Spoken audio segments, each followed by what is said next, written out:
Hi, I'm Dane Berke, and we're here at Highland Mountain Bike Park with today's Motion 365 shred tip. All right, today's shred tip is how to properly execute a drop.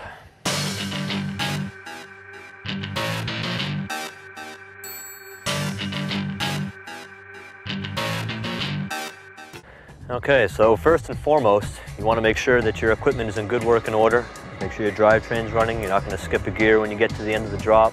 You want to make sure that everything's straight, handlebars line up, everything feels comfortable. You shouldn't have to worry about your bike when you're trying to learn new things. You also want to wear whatever safety equipment you're comfortable with. At least a helmet.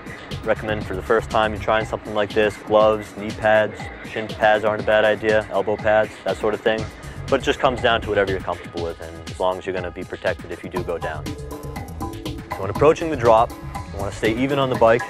You don't want to be really far back or way forward, just kind of riding as if you were going to roll down a hill or something. And then when you get to the end, you want to be looking ahead to your landing. You don't want to be looking at what your bike's doing underneath you. You already know that's going to be fine. You don't want to be thinking about what's after the drop.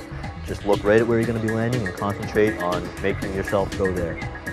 Okay, approaching the drop, make sure your speed's right, lean back, stay loose, ride it out.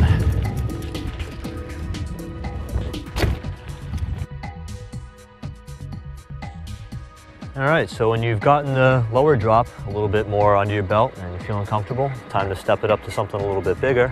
Nothing really changes except for the fact that you're going a little bit further and you're a little bit further up. The overall mechanics are the same. You just want to stay loose, lean back, absorb the landing, and ride it out.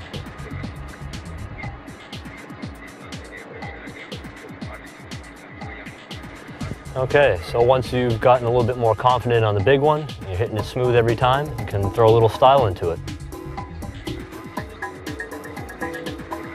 Okay, so I hope this helps you out. This has been the Motion 365 shred tip, and get out there and shred.